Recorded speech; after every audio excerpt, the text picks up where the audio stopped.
ॐ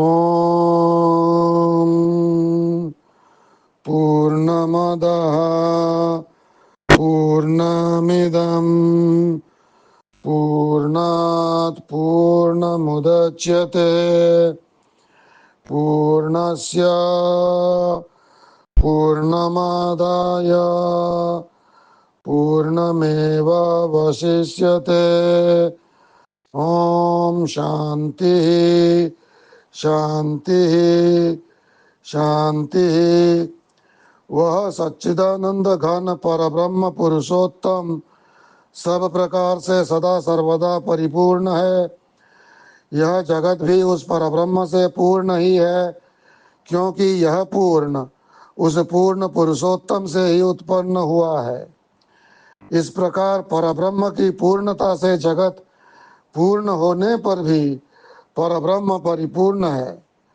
उस पूर्ण में से पूर्ण को निकाल लेने पर भी वह पूर्ण ही बचा रहता है, अर्थात यह सब एक ब्रह्म ही है।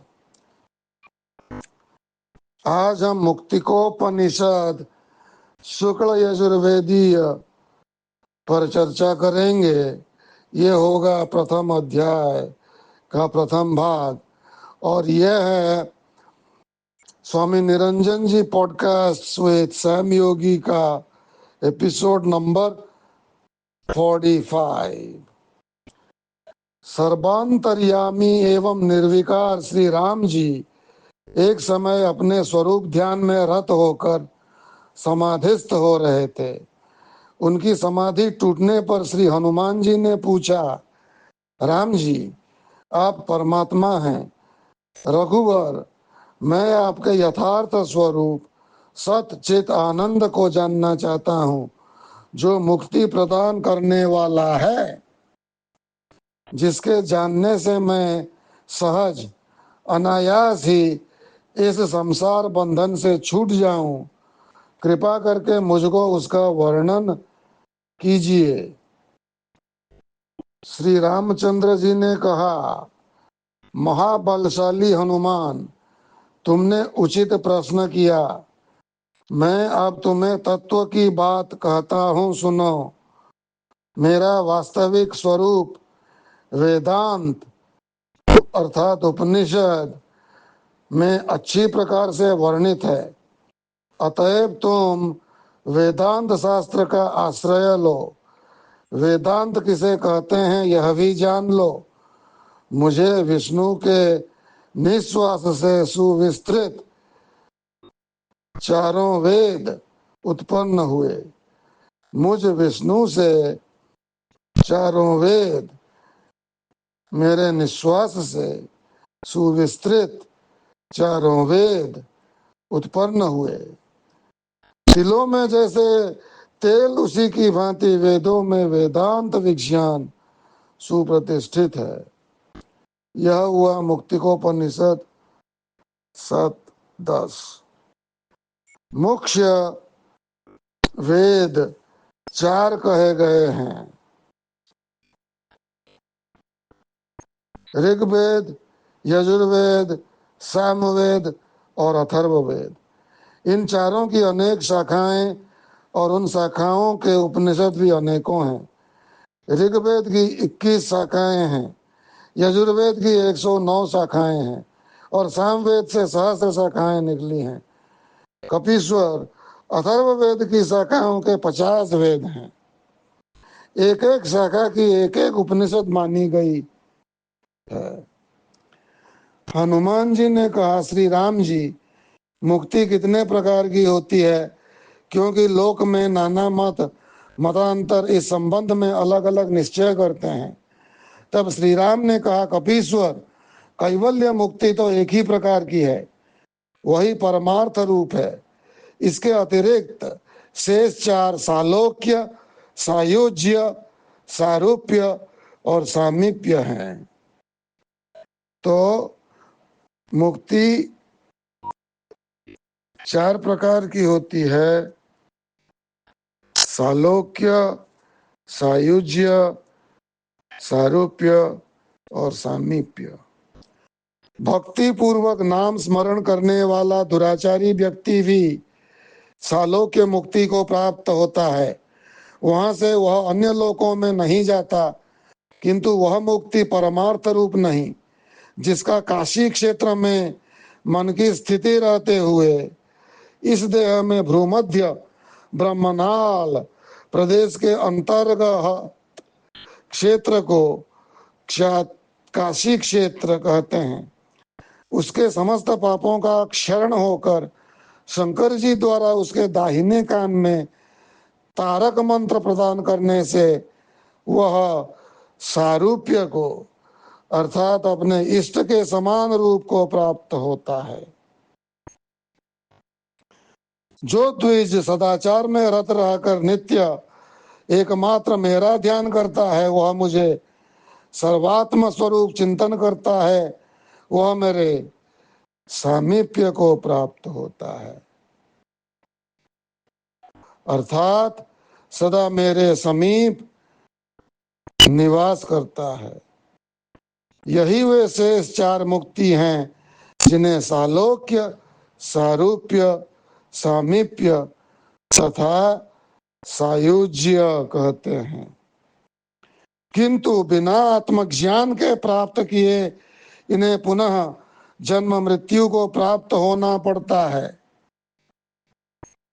केवल आत्मज्ञानी ही विदेह मुक्ति, कैवल्य मुक्ति को प्राप्त होता है।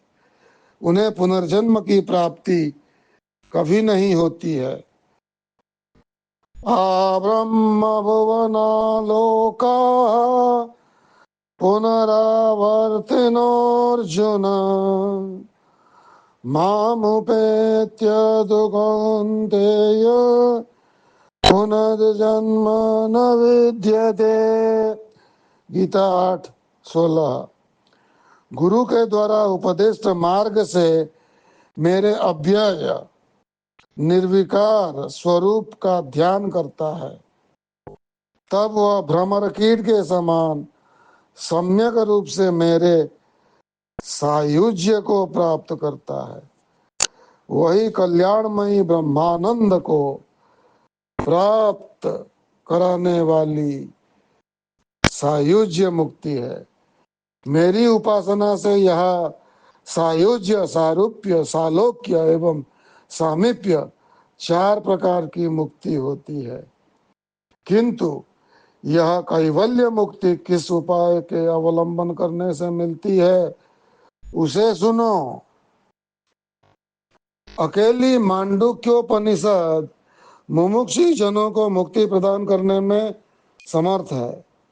यदि उससे भी ज्ञान में परिपक्वता न हुए तो 10 उपनिषदों का पाठ करो, जिससे शीघ्र ही मुझ तेज स्वरूप अद्वैत धाम को प्राप्त करोगे। अंजनी कुमार, यदि उससे भी ज्ञान की दृढ़ता न हो तो 32 उपनिषदों का सम्यक रूप से अभ्यास करके संसार से निवृत्त हो जाओ। यदि विदेह मुक्ति अर्थात शरीर छोड़ने के बाद मुक्त होना चाहते हो तो 108 उपनिषदों का पाठ करो। ये 108 उपनिषदों मनुष्यों के त्रिताप को नाश करती हैं। उनके स्वाध्याय से ज्ञान वैराग्य की प्राप्ति होती है। देह भाव की निवृत्ति होकर आत्मभाव की स्मृति जागृत होती है तथा प्रारब्ध पूर्ण होने के समय तक जीवन मुक्ति तथा पूर्ण होने के बाद विदेह मुक्ति होता है। पवन कुमार, तुम मेरे शिष्य हो, अतएव मैंने तुम्हारे लिए इस अत्यंत गोपनीय तत्व का उपदेश किया। इन 108 उपनिषदों का जो ज्ञान है, उसे यदि कोई जिज्ञासु जानकर या अनजान से एवं श्रवण मनन भी कर ले तो वह संसार बंधन से मुक्ति को प्राप्त होता है। जो तुमसे राज्य अथवा धन मांगे, उसे उसकी कामना पूर्ति के लिए धन एवं राज्य दे सकते हो, परंतु इन 108 उपनिषदों के परम गोपनीय ज्ञान को हर किसी को देना ठीक नहीं है। जो नास्तिक है, मेरी भक्ति से मुख मोड़े हुए हैं, दुराचारी, जीव हिंसक, शराबी, जुआरी इत्यादि हैं तथा जो शास्त्र रूप गड्ढों में गिरकर मोहित हो रहे हैं, उन्हें तो कभी नहीं देना चाहिए। मारुति, सेवा परायण शिष्य को अनुकूल आज्ञाकारी पुत्र को अथवा जो कोई भी मेरा भक्त हो, अच्छे कुल में उत्पन्न हो, सुशील और सद्बुद्धि संपन्न हो, उसे भली भांति परीक्षा करके इन उपदेशों के, इन उपनिषदों के ज्ञान को प्रदान करना चाहिए। अतः जिसे गुरु श्रुतशील, शास्त्राभ्यासी, प्रमाद रहित, मेधावी और ब्रह्मचर्य से युक्त समझे, उसी की अच्छी तरह परीक्षा करके आत्म विषयक वैष्णवी विद्या प्रदान करें। जो लोग मुक्ति के अभिलाषी हैं, जो नित्यानित्य वस्तु विवेक, इस लोक एवं परलोक के भोगों से वैराग्य, सम, दम आदि षट संपत्ति तथा मोक्षाभिलाषी, इन चार साधन चतुष्टय से उत्पन्न हैं, वे श्रद्धावान पुरुष सतकुल में उत्पन्न, श्रोत्रिय अर्थात वेद ज्ञान संपन्न, शास्त्रानुरागी, गुणवान, सरल हृदय, समस्त प्राणियों की भलाई में रत तथा दया के समुद्र सतगुरु के निकट विधि पूर्वक भेंट लेकर जाते हैं। तद विज्ञानार्थम सद्गुरुमेवाभिगच्छेत्